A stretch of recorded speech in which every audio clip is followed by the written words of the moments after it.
Fala-se frequentemente em gastroenterites e eu perguntar-lhe o que é uma gastroenterite concretamente? A gastroenterite aguda é uma situação muito frequente em pediatria.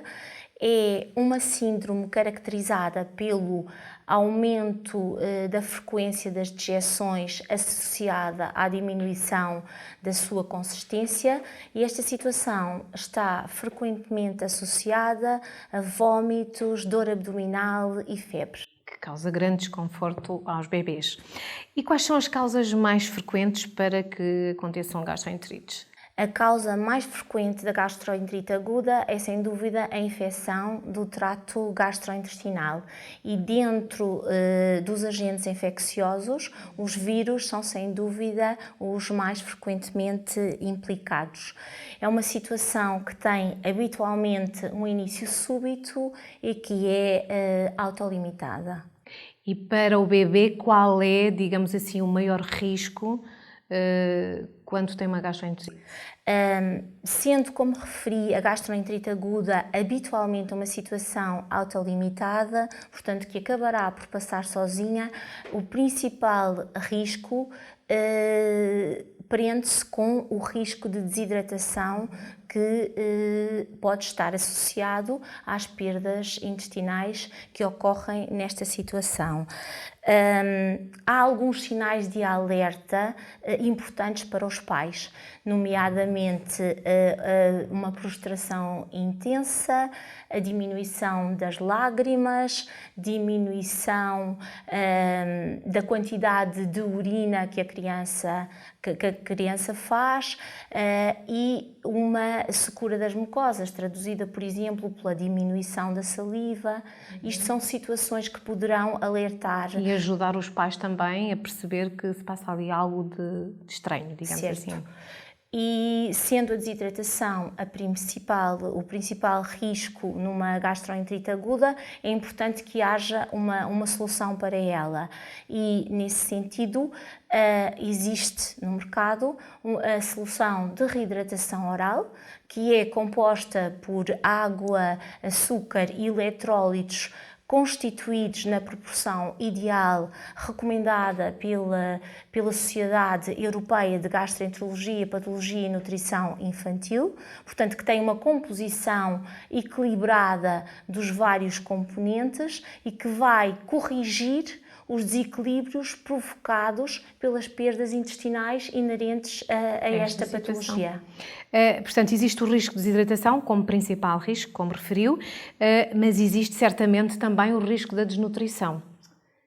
Certo, e antes disso gostaria de dizer apenas o seguinte: tendo disponível no mercado esta solução de reidratação oral tão equilibrada para suprir as perdas que existem nesta situação, era importante referir que é esta solução que deve ser utilizada. Existem no mercado vários sabores para permitir que a criança a tolere melhor. Estão totalmente contraindicadas os métodos caseiros. Exatamente. Nomeadamente a água de arroz, a sopa de cenoura, a Coca-Cola e soluções caseiras produzidas com água, sal e açúcar não deverão ser utilizadas pelo seu pouco efeito quando temos disponível uma solução muito equilibrada e sem qualquer dúvida a chave do tratamento da gastroenterite. E quando é que se deve iniciar a alimentação? A alimentação deve ser iniciada o mais precocemente possível. Mal esteja restabelecida a hidratação e haja tolerância, deve ser iniciada a alimentação da criança.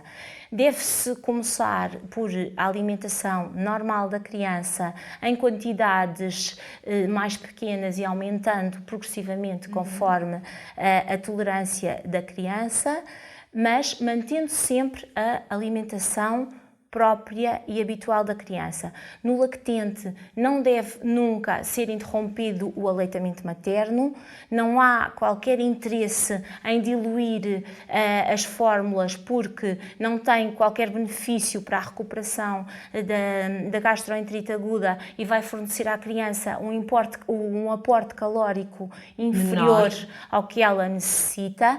Não devem ser utilizadas por rotina as fórmulas sem lactose, devem ser reservadas em situações especiais. E na criança mais velha deve ser respeitada a alimentação habitual dela, desde que seja uma alimentação equilibrada. Muito bem. Há algum alimento que se deve evitar nesta fase de recuperação?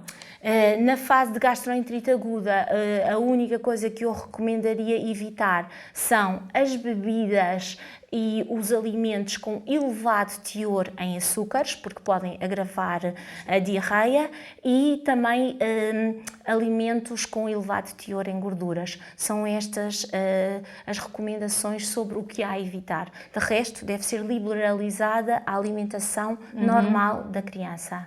Referiu atrás que, portanto, que as fórmulas especiais sem lactose não deveriam ser utilizadas como rotina, digamos assim. Em que situações é que as recomendaria, digamos assim? As fórmulas especiais, nomeadamente as fórmulas sem lactose, têm o seu lugar importante nas diarreias prolongadas, com uma duração superior a 2 semanas e nas situações de desnutrição grave. Aí há indicação para a utilização destas fórmulas, que saem do âmbito da gastroenterite aguda. Também, muitas vezes, após uma gastroenterite aguda, existe uma entidade que é o síndrome pós-gastroenterite aguda, em que, por lesão intestinal, em que rapidamente a enzima que degrada a lactose fica diminuída, aí poderá ter lugar, após uma gastroenterite aguda, ser necessário recorrer durante um período que não deve ser inferior a um mês para ajudar a recuperar sem lactose. Muito bem.